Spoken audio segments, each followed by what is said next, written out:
Perfect. Thank you. Thank you so much. Oh, well, I tell you what, mate.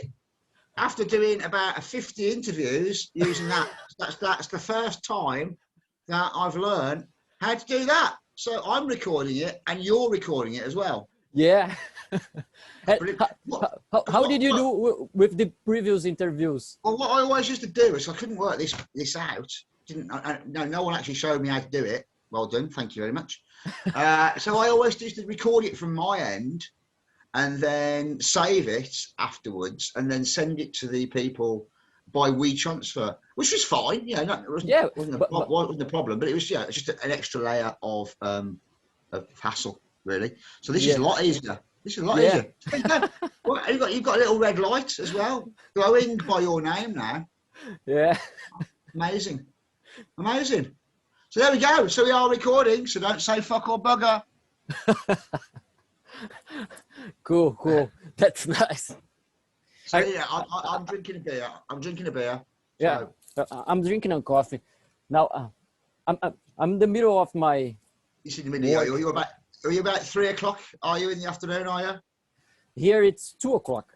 2 o'clock. Actually. Okay. Well, it's obviously it's 6 o'clock here, so it's the end of my working day, and it's time for me to unwind. What do you do? Do you have a regular job? Yeah. I kind of like, I mean, you think, with this kind of music you play, you can never really earn a sustainable income to cover your bills. Really? Yeah, no, God, no. After doing this for 30 years, I mean, there was a period of time in the early 90s where I just did this. Did a band was the full-time income, but now really, with bills to pay and kids to look after and all these kind of things, we've all got jobs. We all work, and do different things. So yeah, I've got a job. I am a mild-mannered commercial lending manager for a government-backed business startup scheme. So yeah, in essence, I am the destroyer of dreams. How many kids do you have? The annihilator of ambition. I am the man. You want to start your business up? Yeah. You apply for a loan. You get me, and I tear it apart and say, "You're having a laugh." I very much try to kind of like support people, and it's the only way the economy is going to survive is encouraging people to start up in business. So it's quite an interesting job. I get lots of really kind of like varied, random types of applications coming through and especially with the impact of COVID. Everybody in the world is struggling, and one way to get out of that is to start your own business. So we get a lot of applications. So that's what keeps me busy in the daytime. It pays the bills. The band and the income generated from the band, which isn't a lot at the moment, kind of that pays the nice things like I'm going on holiday, but we actually can't go on holiday at the moment. So it's kind of all balances out quite well in the big picture. And how many kids do you have? I've got 2 kids. I've got a little boy who's 7, Oliver. And Oliver, as in Oliver Cromwell. And I've got a little girl who's 9, Victoria. Queen Victoria. Victory. Yeah, very, very for victory. Absolutely. Yeah. Very traditional English names. And they're great. They keep me on my toes, keep me occupied, and drain all the money from my bank account. Well, can we start? And it'll only get worse as they get older. Yeah, I agree. I have to agree. You got kids as well, yeah? Just one kid. They called Benjamin. He called Benjamin. How old is Benjamin? 5 years old. He's in the school now. Yeah, absolutely. Yeah, we just picked ours up from school, and they're now firmly in the world of Minecraft. Both of them. Mine not yet. Yeah, can't get them off. That's their thing. But yeah, it keeps them. It allows me to do things like this. While they're engrossed in their world of what they're doing, it allows me the opportunity to engage in activities such as talking to people in exotic places in the world. Yeah. Yes. Are you in charge of the social medias of Memoriam? Is that you? No, No? no. God, no. That's one job I don't do. I did have access to the admin control of our main Facebook site with 33,000 followers. And somehow I managed to fuck it up and lose it massively. I managed to block everybody else's access to admin on the site, and so as a result of that, we managed to get it back after 6 months of haggling and trying and desperately working out how to do it. We got it back eventually, but as a result of that, I'm banned. I'm barred. I'm active. I'm active on social media, obviously, but I'm not allowed to control it. No. It's my own good. It's for everyone's good. Yeah. After you've had a few whiskies, it's not a good idea to kind of mess with admin control on Facebook. It's never a good idea. So yeah, I actively engage with social media on a regular basis, but I am not in control of it. We have now got a friend of ours, independently from the band, Sherry, who controls all that kind of things for us, which is great. You know, it kind of takes a lot of pressure and burden off us, so we can concentrate on the things we're good at, you know, which is making music. You know, it's interesting with Memoriam. I think we're in the interview now, aren't we? Because yeah, we all create music, you know, so obviously we've got our roles in that side of things, but also, you know, we've all done this for 30 years, so we're kind of all fairly kind of experienced of being in bands and doing things. So we've all got different designated roles externally as well. So, for example, I run the merchandising. You know, that's my bag. You know, I run all the kind of like, the big cartel sites, and I order and get the t-shirts and the merchandise organised. That's my thing. Frank, he's very much, you know, artist label liaison. He's developed a relationship with the record labels over the years, so he's very much the point of contact between us and the record label. He also organises a lot of the gigs indirectly as well. You know, we got some booking agents. We do some stuff, but Frank does a lot of the booking of shows direct as well, because he's been doing it for 30 years, so he's got the experience to do that. You know, Scott, we just leave Scott to write riffs. That's what he's good at, and we'll keep him busy doing that, and he'll do that till forever. You know, he'll continue. He's a riff monster, and he will write riffs forever, and we are happy with that, and that's the best thing for him. So I say we've all got our little designated roles in the band, you know, that what we do and stick to what we're good at. And social media management, it was proven that wasn't very good at it. Yeah. I would like to ask you, the first 3 Memoriam records are a trilogy about death cycle, and this new one starts a sequence that explores life that unconditional leads to death. 2 questions in one: why shift this perspective, and why do you like to work with trilogies? I don't know. I think it must be my OCD with numbers. You know, I kind of like it. I like to have a plan. You know, a something to work towards, and something.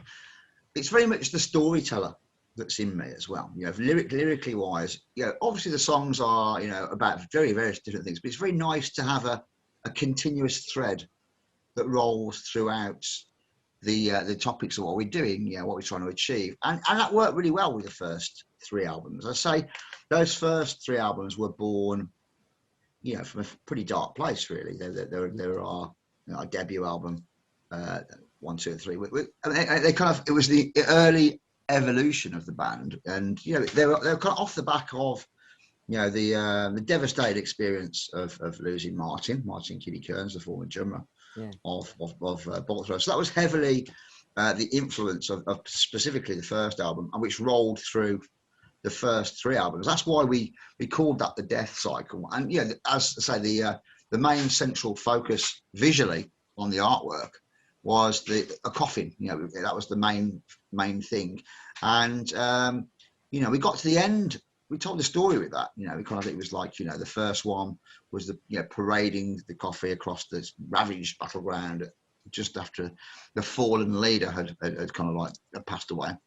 And then the second one was the laying into the silent vigil, was where the body's laying in state, so the tribute of all the masses. And then the third one within that trilogy, Requiem for Mankind, was as the body was, interred and consumed into the ground. And, after we finished that, and that was kind of like, just around the end of just before the start of this whole COVID catastrophe crisis that has kind of like permeated the world and changed the world that we live in.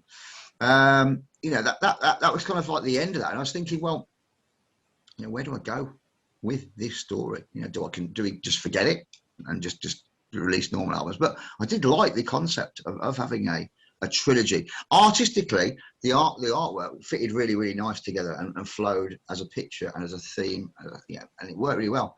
So I thought, well, where do we go with this? And I've always kind of like lived or had this moniker of the music we create, is death metal. The irony of death metal is the fact that it is a celebration of the life that we live. It's kind of like pure joy to play what we do, especially our live gigs.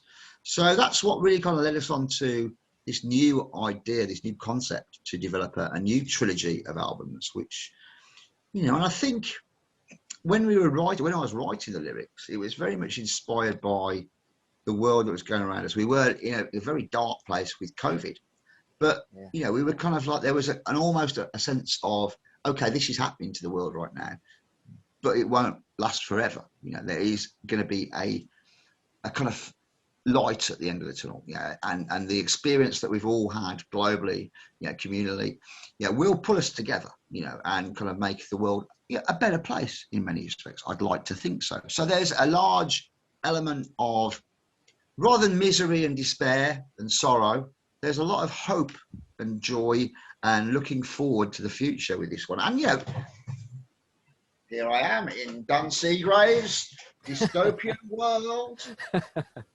There we go. And as the cover very much kind of like signifies that sea change, the Seagrave sea change of things. So the color scheme is a lot brighter. There's a lot of, you can see the light, in the background. Yeah, there. in the back. So like symbolizes that. And the kind of the leader figure is alive. Hurrah! It's the first time you've seen him in a state of, he's not been in the coffin, he's alive. He's holding an orb, which is kind of symbolizing life in many respects as well, And this album cover in particular is the first one in a series of 3, which I'm now calling the life cycle. But this album is the end of the life cycle. So this is the prequel to the Fallen. It's kind of like, this is the battle where he's leading his troops into, and he's alive, which ends up being For the Fallen. So I've gone a bit George Lucas. Yeah. Got a bit Star Wars crazy, and I'm doing my idea is to do like a trilogy in reverse. So we're now going to a prequel. Experience. Yeah, absolutely, a prequel. It's a prequel. The next 3 albums that we got planned. In a way, I did surprise the band by coming up with this again. I did it the first time around. I didn't really know that I was going to do a trilogy, and I threw it at them. When we were doing like a press release at Nuclear Blast for the first album, I kind of unveiled the concept, which was a bit of a shock to them. I did it again with this one as well. They didn't really realise I was planning to do another 3 albums, but it's good. It gives us something to aim towards, and it keeps us going, and it keeps a momentum flowing for the band, because we're trying to achieve as much as we can while we can. We're all getting on a bit. We're all in our mid-50s, apart from Scott. His 40s, but we do know that this isn't going to be. We're not going to be able to do this forever.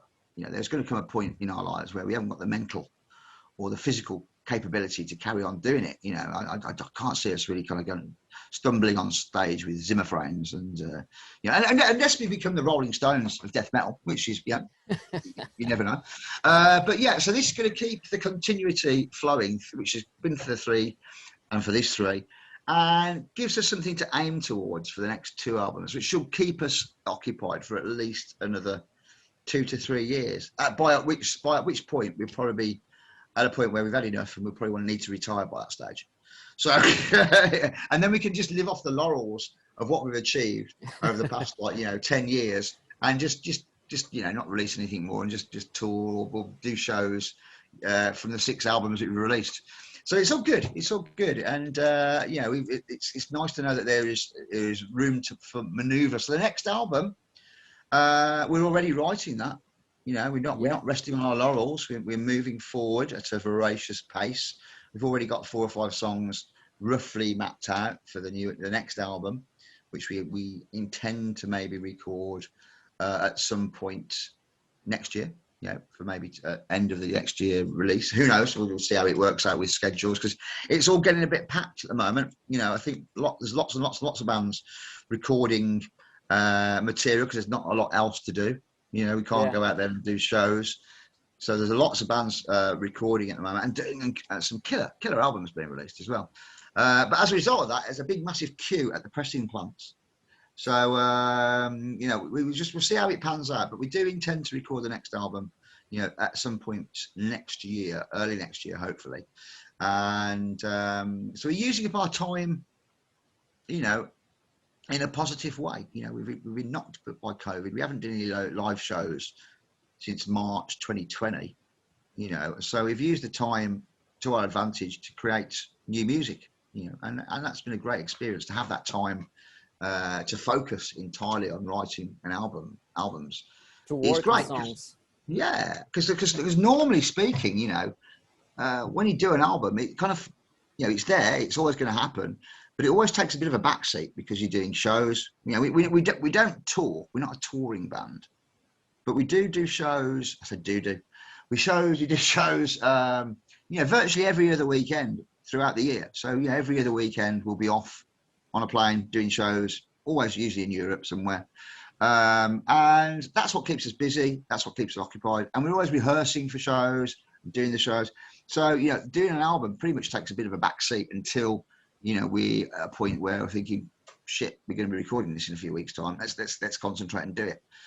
So this time round, without having all that kind of like complication and distraction of shows, we focused our time entirely on this last album to the end.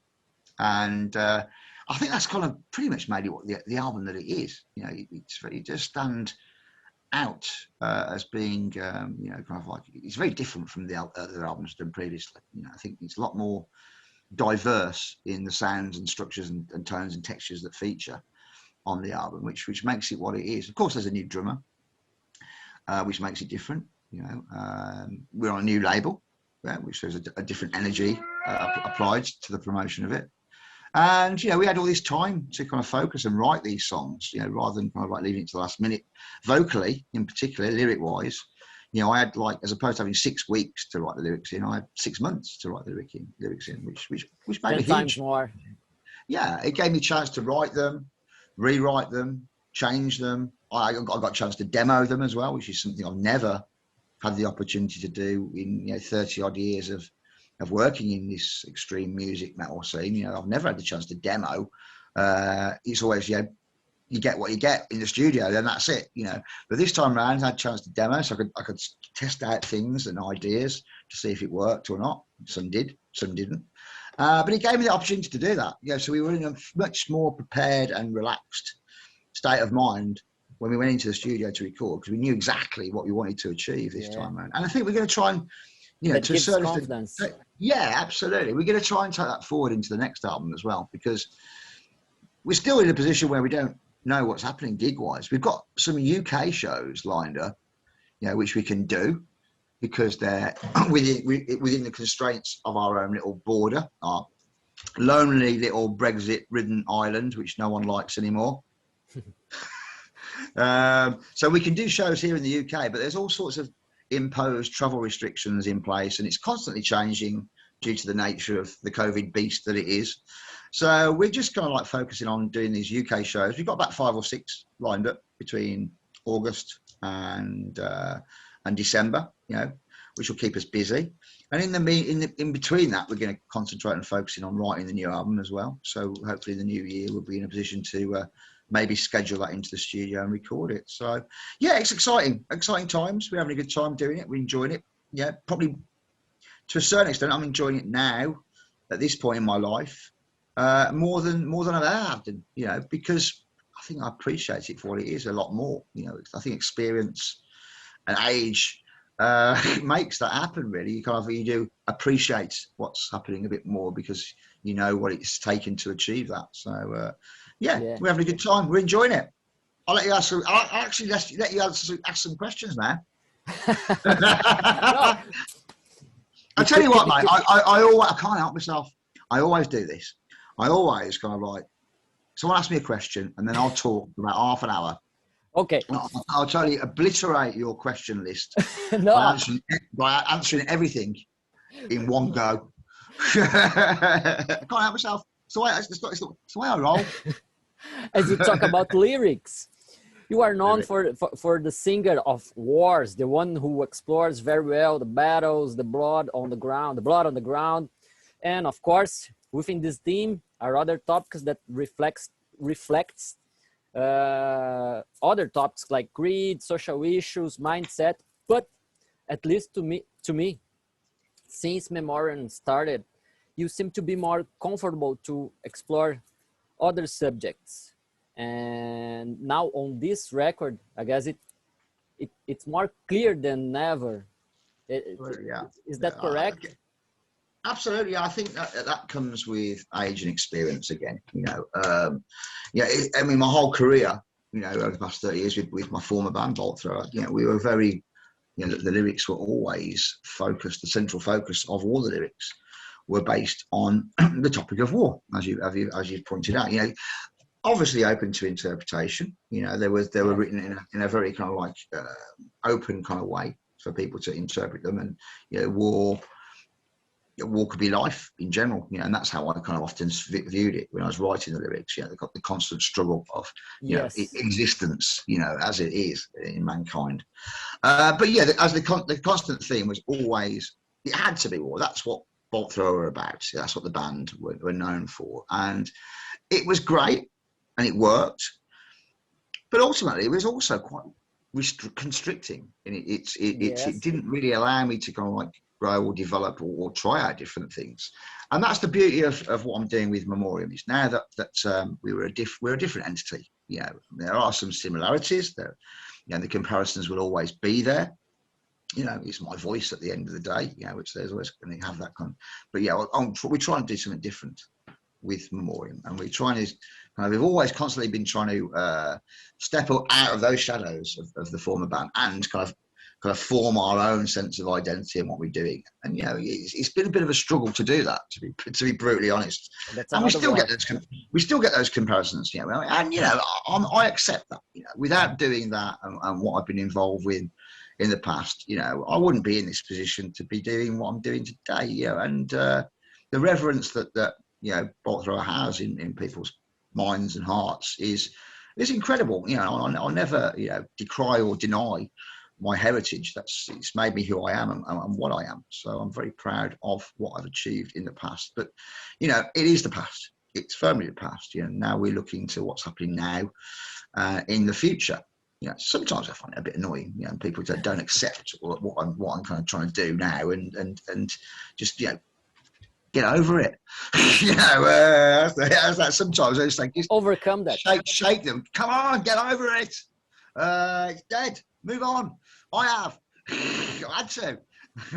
And but it is what it is. And with lyrically wise, I've got this kind of like open kind of like textbook now, really, where I can write about the things that I think are important in life. So you do get. I was always going to write about war. There's always going to be a certain element or a theme or a thread of that contained in what I write lyrically.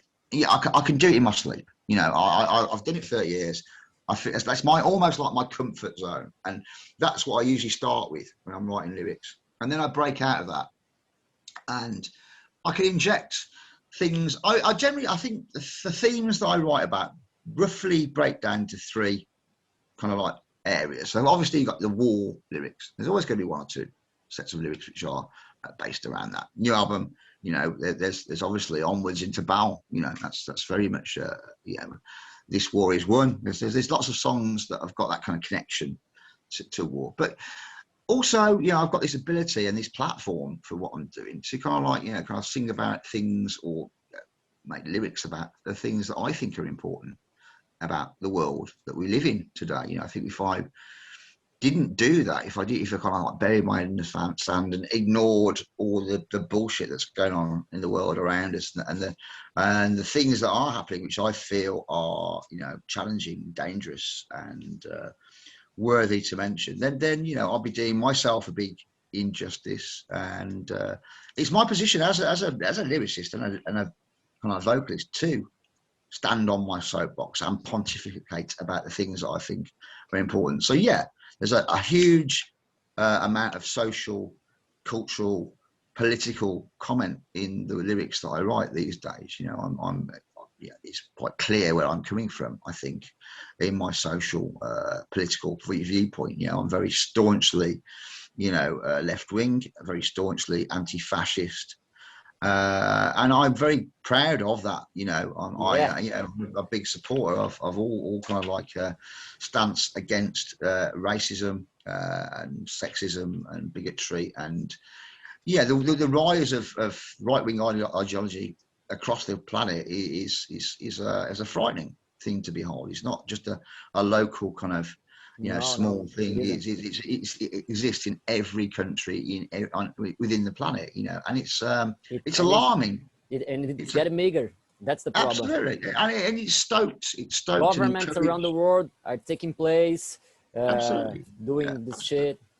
Yeah, and it's stoked and inflamed by politicians, you know, such as Donald Trump, who's encouraged and emboldened the right wing by kind of like his stance in politics. So, you know, they're kind of like conservatives. Here in the UK, you know, we've just gone through a whole thing of Brexit. You know, we've kind of like withdrawn from the European Union, and that's all been based about issues of race and ideology, of right wing agenda. You know, it's all kind of like fear.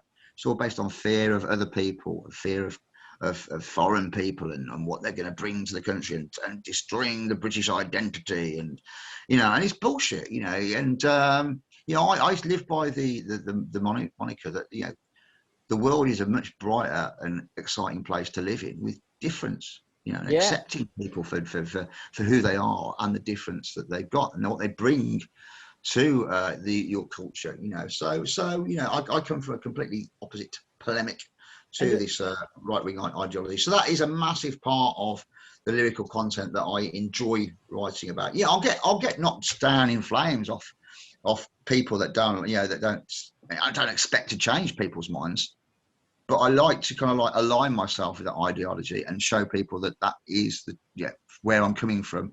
And, you know, it will, you know, kind of align with a lot of people who listen to the music as well, and they'll understand where I'm coming from with that as well. So, you know, at the end of the day, I am prepared to do that. I think it's taken age. It's taken, you know, 30 years maybe of doing it and experience to kind of get to that position in my life where I don't really give a fuck about what other people think about what I'm doing.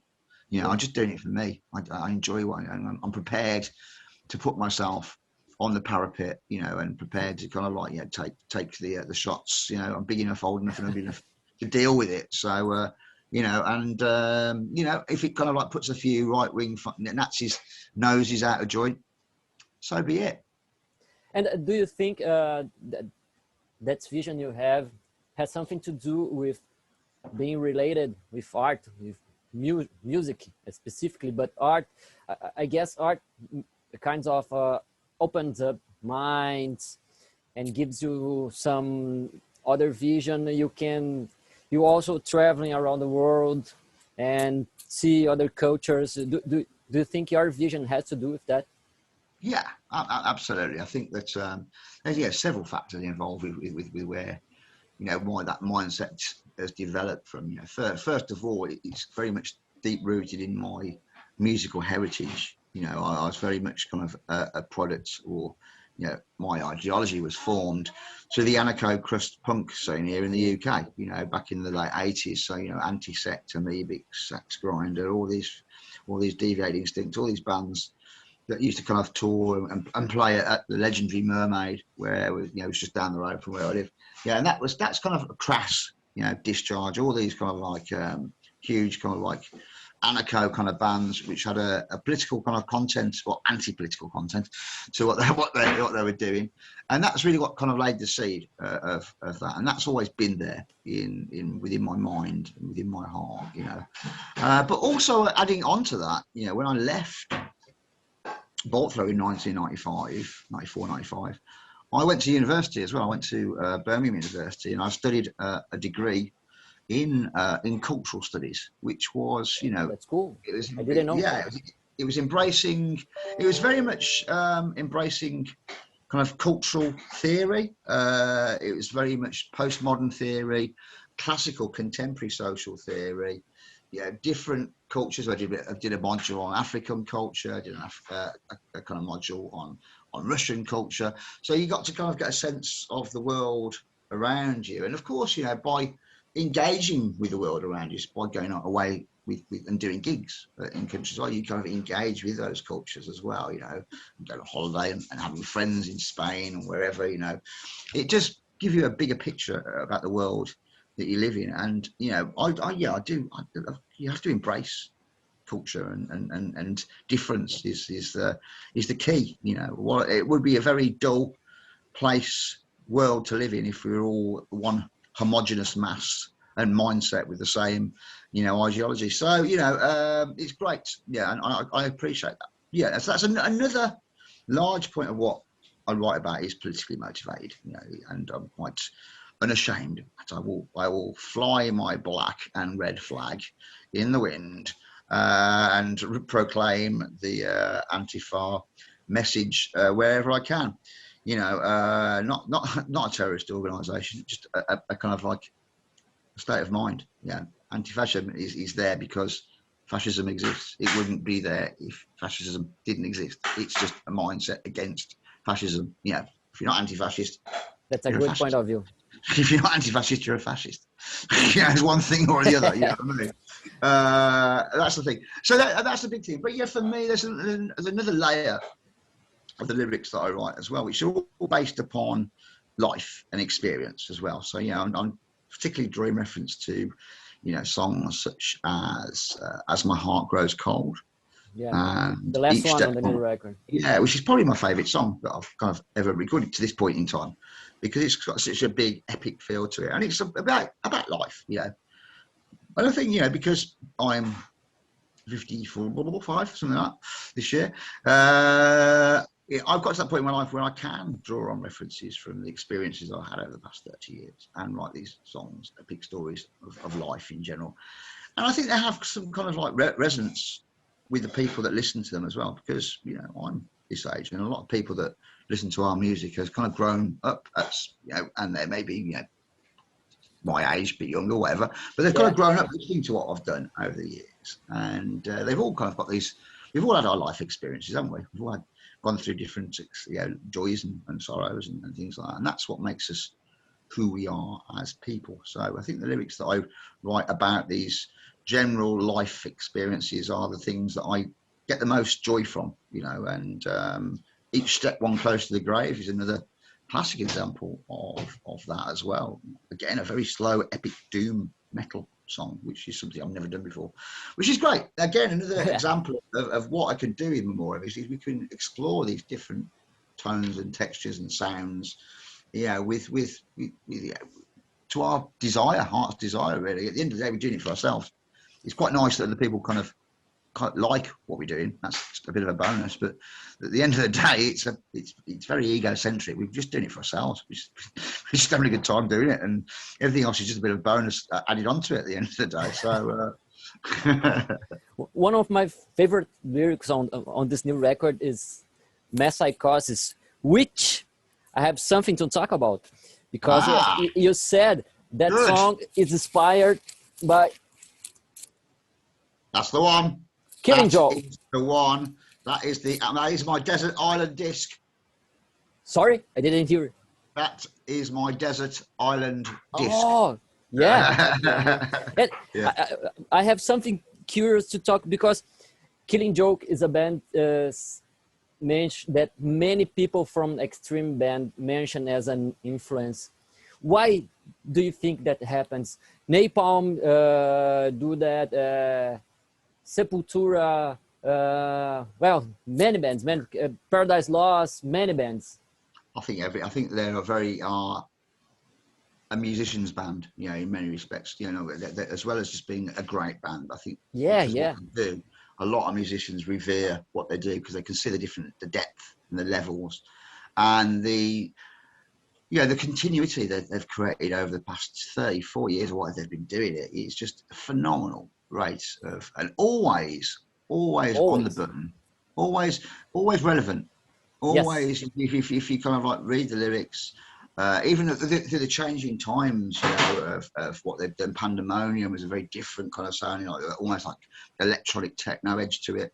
But it was riding what was going on at that point in time. But it still maintained a heavy edge.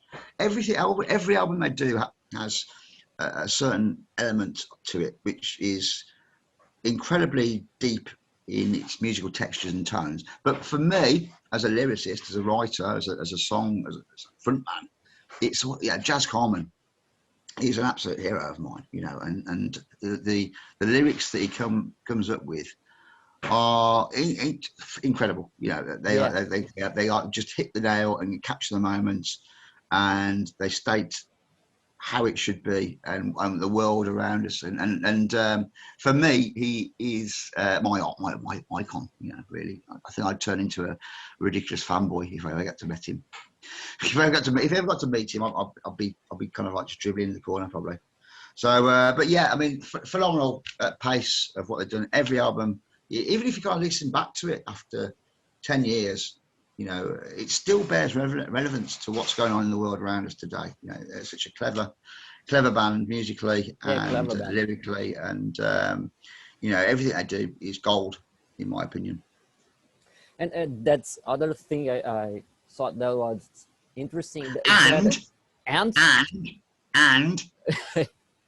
our new drummer, Spike D. Smith.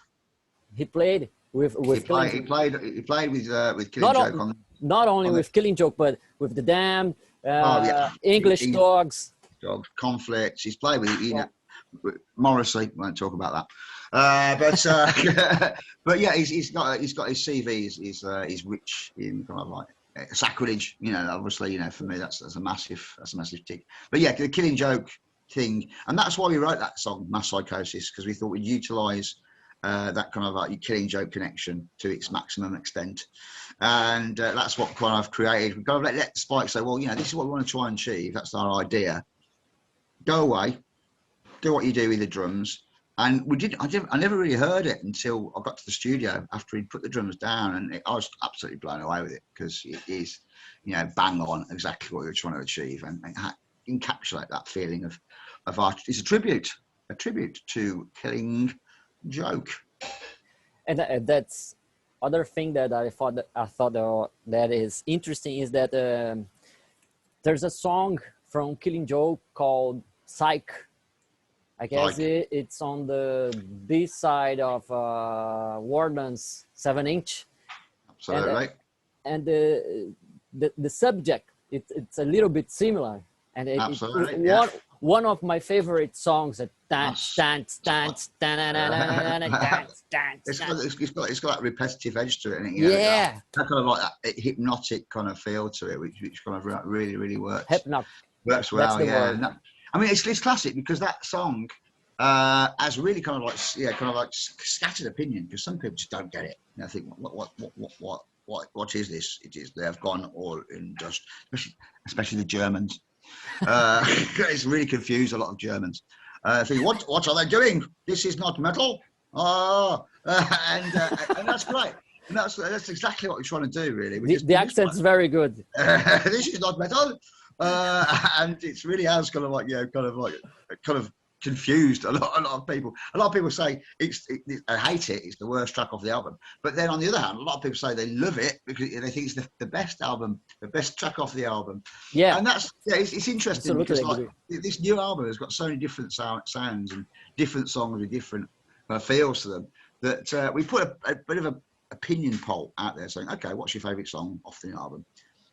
And it was equally spread. You know, we had about 200-300 people respond, and every song had equal kind of amount of responses saying they liked it, and that's great. It's a great testament to what we've tried to achieve with this album, and we're going to try and continue that with this next album by pushing those, I hope so. boundaries and continuing that kind of like creativity, which is what we're all about. We're not scared of trying out new things, and that's really in the essence what being in a band should be about, I think. Creativity, yeah. We already talk about prejudice and something like that, but I'd like to ask you something. Rock music, and of course its subgenres, were predominantly a male environment till a few years ago. Actually, I think there still is, but and you played with a girl for quite a bit of time in both Trover, Joe Bent, the bass player, that in a time where you had to have courage to be in an extreme band, even if you were a man. Did you and her talk about things like gender in metal scene in the past, and how was the perception you had about her perception of being a woman in a band? Yeah. Well, yeah, it was obviously very different, because we had to kind of like, bear in mind that she had different kind of like, needs. So when we were on tour, we gave her, she obviously had a space to be herself as well, and kind of give that kind of like area of where she could kind of be a girl and a lady and confine herself off. But, generally speaking, we kind of like, she was just one of us, we didn't really kind of like treat her any differently from one another. She was just another band member, and she was there on her own merits. She's a great bass player and a great driving force within the band, and so yeah, I mean, obviously we were aware of that, and we kind of like took that into account, and always constantly on the lookout, or making sure that she was in a safe space and wasn't being threatened.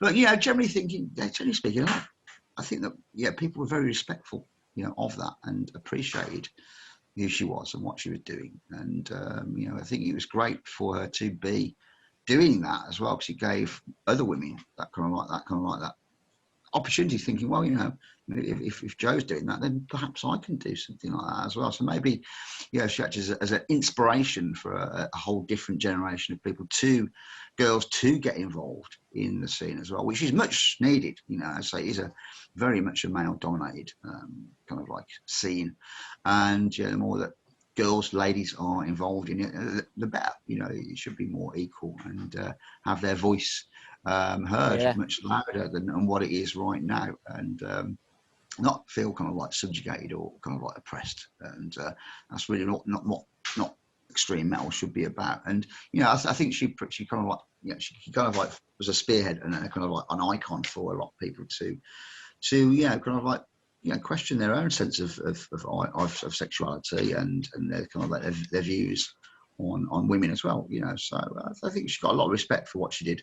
And I think she paved the way for a lot of other females, women in the metal scene to move forward as well, which is great. And it's good to be involved with something that spearheaded that kind of like ideology as well.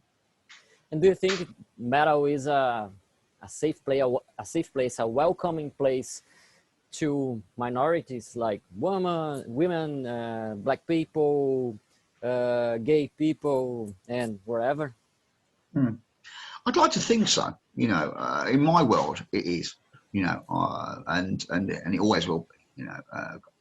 Friends from all different ethnicities and genders. And that's what makes the world an exciting place. And I think it is a lot maybe now more so than it was 20, 30 years ago. I think it's more diverse in its thing, but it's still got a long way to go. It's still got a long way to go, and we've still got these issues within the scene which need addressing. We've still got this kind of like latent tendency of right-wing ideology, which is still out there. It's still there. It's still present. And it needs to be addressed. But I think the voices are louder. People are more accepting of difference. We kind of like we do. Kind of like. We are proud of kind of our the gay people within the scene. They've got more of a voice now. Black people within the scene, people of colour within the scene. I think we need them to be more vocal and more prolific within that for it to move forward and be successful. So yeah, I mean, it has changed. It's changed a lot over the past 30 years, and that's in good ways. In good ways, I think. But there's still a long way to go. Still a long way to go. And changing the subject, do you take care of our voice? Well, no. No. No. I mean, Not even a quite bit. No, God, no. It is what it is. You know, it's a strange one. My voice. You know, it's one of those things. It just happens. It's a kind of chemical reaction, or maybe a beer-driven reaction. I don't know, but it's something that kind of I can't do it. If you ask me now, go on, do your death metal voice. I couldn't do it. You know, it has to be in the time, in the space. You know, I'm not a performing monkey. You know, I won't dance. Monkey dance. Yeah, it has to be within the kind of essence of what I'm doing, you know. And you know, I've been doing it for a long time now. I don't think I am, you know, by a long shot the best vocalist in the world. In fact, I can't sing. I describe what I do as rhythmical shouting, and it works. And I think it's because I've been doing it 30 years, I've developed this kind of level of confidence in my ability to do that. You know, I think that shines through. I think it's you don't have to be good at singing or that, but I think you have to show confidence in what you're doing, and that kind of like plugs a lot of gaps and makes it work. You know, I think as long as you are convincing in your delivery, and as I said, you know, I've got to that point where I don't really give a fuck about what other people think. You know, I do what I do, and I enjoy it, and that's the only thing that matters at the end of the day. You know, and that's the one thing I'd pass on to the vocalists, you know, that are starting off or developing this. You know, you just got to be yourself. You can't emulate or try to be somebody else. You just got to be yourself and let it flow from your soul and from your heart naturally. And yeah, everything else will click into place. You know, and people will, if you try and be something you're not, people will see through that. You know, and you know, you'll get shot down in flames. So you just got to be natural. You got to enjoy what you're doing. We got whatever level you're at, whatever you're doing, whether it's just like, you know, in a rehearsal room with your mates on a Friday night, or whether you're doing gigs on the local circuit or whatever. You got to enjoy it for what it is, and take every moment and make the best of it. You know, because you just don't know what's around the corner. People enjoy it while it's there. I guess it was on an old interview I read about that you gave, that you said something strange happened, that sometimes you lost your voice speaking, normally speaking, but when you go up on stage and you are on the front of the microphone, the whole come, whoa, and you don't know that from where that come from. It's a very, very, very strange phenomenon, that is, because there's been several occasions, and that doesn't happen very often, but it's happened, you know, a few times in the past where I actually can't physically talk. My talking voice is gone completely, and the idea of going on stage and engaging with, you know, a couple of thousand people when you can't talk, it's frightening. You know, I'm there kind of going on to be on stage and thinking this is going to be absolutely disastrous. It's not going to happen. But yeah, once you get up there, it comes from a different place. It's not from there. It's more down. It's down here in your chest. Really, that's where the force and the energy and their vocal comes from. So yeah, I made it through. One of the occasions it helped very much with Chris Reifert making me drink half a bottle of Jack Daniels before I went on stage. Anyway, I think I was violently sick, and that kind of took my mind off the issue. You know, I think it's more psychological than anything else. At the end of the day, it's a psychological fear of not being able to kind of engage. But once you get up there, and it comes out from a different place in your kind of sarcophagus in here somewhere, you know, and it's crazy. It's crazy, but it works. So, but yeah, I've got to that point now where I'm never really going to go on and do 5 or 6 shows on the trot. You know, whatever we do, it's always going to be 2 or 3 shows over a weekend. No more. So I'm never going to really put that kind of that stress onto my vocals. You know, so yeah, kind of. Luckily, hopefully, I won't be in that position ever again. But it's horrible. It's a really horrible scenario to be in. There's nothing worse. If you have had a tough touring schedule, do you think your voice would be damaged now? I couldn't do it. I physically and mentally could not Yeah, play that takes its more than toll. 3 or 4 shows at this point in my life. Yeah, I haven't got the energy or the kind of like yeah, it just couldn't happen.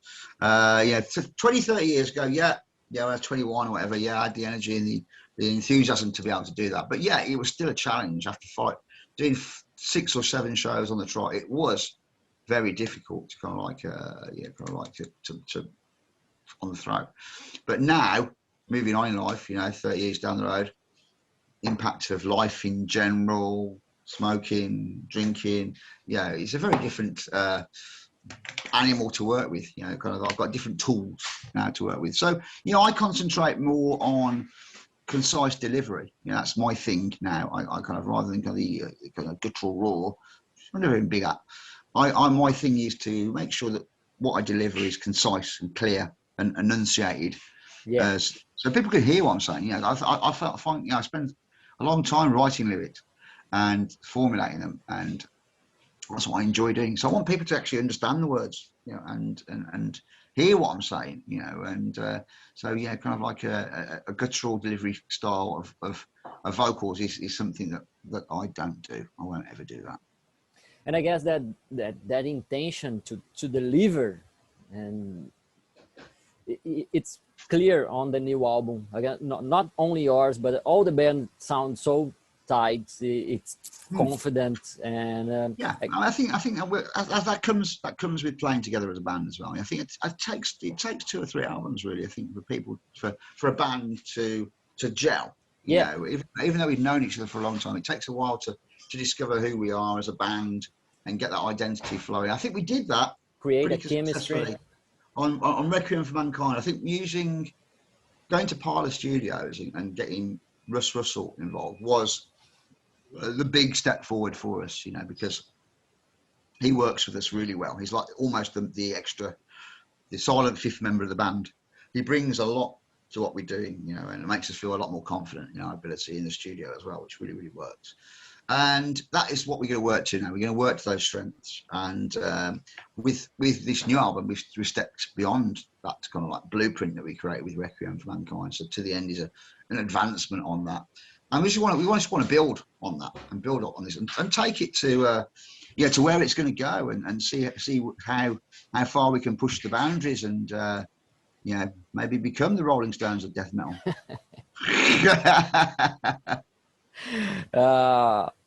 Well, let me.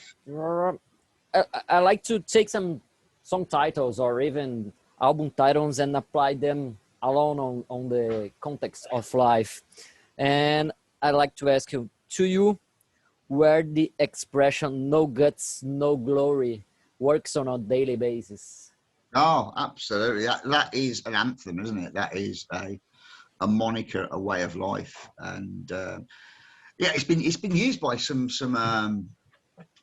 a kind of like a consortium in Holland as well, and kind of as a cancer kind of like support kind of like charity. They use that kind of moniker as well now, and inspired by that song as well. So it's nice to know that kind of like has had that kind of wide ranging impact and is doing some social good as well in the world. But yeah, no guts, no glory. It's a way of life. It's a way of living and a way of pushing forward and just kind of like getting away, just ignoring your detractors and just being strong and being true to yourself and making the best of your own life. Striving to survive. The constant theme. Yeah, and what do you think is the worst failure to comply in your opinion? Worst failure to comply. I tell you what, I use this terminology, failure to comply, a lot when I'm addressing bootleggers. Bootleggers, I find us, even with Memoriam, there's people out there trying to scam and bootleg or to put out T-shirts and sell them, that don't have the authority or right to do so. And I always try and find them and send them a bit of a message saying, kind of, Cease and desist with immediate effect. Failure to comply will result in legal action. So yeah, that is kind of a direct assault upon bootleggers in this context. But yeah, failure to comply. I mean, come on. I mean, it can be taken in many different ways. Yeah. Sometimes in life, we need to comply. You know, we do need to comply to Yes, of course. the social order of the world we live in. We need to take our COVID tests. We need to get injected. We need, you know, I'm not an anti-vaxxer by any means. I don't agree with people that kind of deny. You know, it's kind of like, it's some kind of like political kind of like scam to take over the world. You know, I feel for the social good, yeah, we all need to kind of like comply to these things. But there are certain things in the world where we do have to stand up to make a change and stand up for what's right. And one of those issues which failure to comply is based about is the whole issue of Black Lives Matter. You know, we do need to kind of like recognise that this is an issue, has been an ongoing issue for the past 100 years, you know, whatever. It's just it hasn't changed really in many respects. But now is the time to stand up and make a stance against it, and that's what's happening. You know, and I'd like to think that there are going to be some good come out of that. You know, and we do need to take a knee, whether it be socially, morally, or you know, in our minds, and stand up against what we feel is wrong with the world around us, and not put up with it anymore. You know, we shouldn't have to put up with this shit. And something you stand for to the end, and something you wanna do to the end. Something I want. Oh, that's a good question. Something I want to do to the end. Well, you know, I kind of would like to keep on creating music and playing live and making records for as long as I possibly can do. Yeah, I have the physical and mental capacity to do so. You know, it's something that is a main driver in my life. You know, I did have a period in my time, you know, when I didn't do it. Yeah, I think between when I left Bolt Thrower in '94, I rejoined again in 2004. I was 10 years out of not doing it. I think in that period of time, you know, I was busy. You know, I did my degree and, you know, works and things like that, blah, blah, blah, and wider experience in life. But I always missed doing gigs and being on stage and that's the best part. That, you know, absolutely. There's nothing in the world really touches that. You know, kind of mentally, psychically, you know, drugs, anything. You know, there's nothing really that touches that experience of performing live. And I missed it, you know. And so I think having that experience of not doing it made me appreciate that more. And that's why I do, at this point in my life, appreciate doing it even more so. You know, I got every moment of doing it, and not being able to do it because of COVID has compounded that as well. So if there's one thing that I want to keep on doing to the end, that is to be in this band and performing live and doing gigs and just enjoying the sheer pleasure and joy of performance. And what kinds of fight do you think worth onwards to battle? The good fight. Well, I think you need to pick your battles. You know, some battles you can never win, and so you have to kind of like pick what's worthy. You know, and those things that are worthy for me are, you know, my stance politically. You know, my kind of like fights against depression and racism. You know, for me, that's really important to get that across. For kids, and family, they're always most important thing. They always will be, you know, and I think that's what you have to bear in mind. You know, this is great what I do with the band, you know, and it gives you a little platform to do this. But yeah, the bottom line is, you know, the family and is familia es todo. It's most important. So That's good. And if you were close to the extinction, are you prepared to do a requiem for mankind? Yeah, I would be prepared to stand up there in a pulpit. I've got experience of this, mate. I used to be a choir boy back in the day, so I can go up there and I can do a requiem for mankind. And as long, it'd be great if Jazz Coleman can join me doing it as well. That'd be brilliant. I'll do it. I'll do it as long as Jazz Coleman will be there with me doing the Requiem for Mankind. And so yeah, it'd be brilliant. Yeah, I am more than prepared to do a Requiem for Mankind. And my feelings are that we've all been through, a global pandemic, and we've all experienced hardship and difficulty in many different ways. But I think it's going to make us all better people at the end of the day. I think we're going to appreciate the things in life that we've missed, and I hope so. Have a bit more consideration and for the beauty of the world around us. So I think ultimately at the end of the day, it's going to serve its purpose and make us want to live our lives to the full. And in that respect, I think it's been a good thing. We've lost a lot of people have died, which is sad. But we've released a pretty good album, so in that respect, it kind of balances itself out. And what would you say to those once loyal for our bands? Get over it.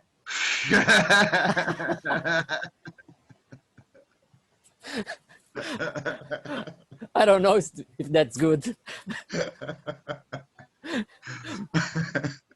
Yeah, okay, no, I rescind my comment. I appreciate the loyalty and the love and the reverence that you have for my former That's spontaneous band. But please, kind of learn to accept that life moves on.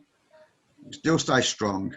Life moves on, because we all are, at the end of the day, undefeated. That's a good one. Karl, I guess it is. Thank you very much for your time. I appreciate it. Really, thank you. It's been a pleasure, absolute pleasure there to talk to you, Homero. And I wish you all the best of luck with this. Please send me the links so I can social media. Of course. And when I have transcribed it and that's done, that's on the air, I send you. It's nice being a good clear line as well, so we've had some good communication here. So it's been a pleasure talking to you, and I wish you the best for the rest of your evening. And say the same to you. Thank you. Your time. All the best for you and your family. Thank you very much. Yeah, and keep doing. Yeah, keep doing. Keep onwards to the battle. Onwards into battle. Into battle. One more time. Onwards into battle. Okay, my friend. Lovely. Okay, thank you. Nice talking to you. Take care. Yeah, thank you. My pleasure. Ciao. Ciao. Ciao.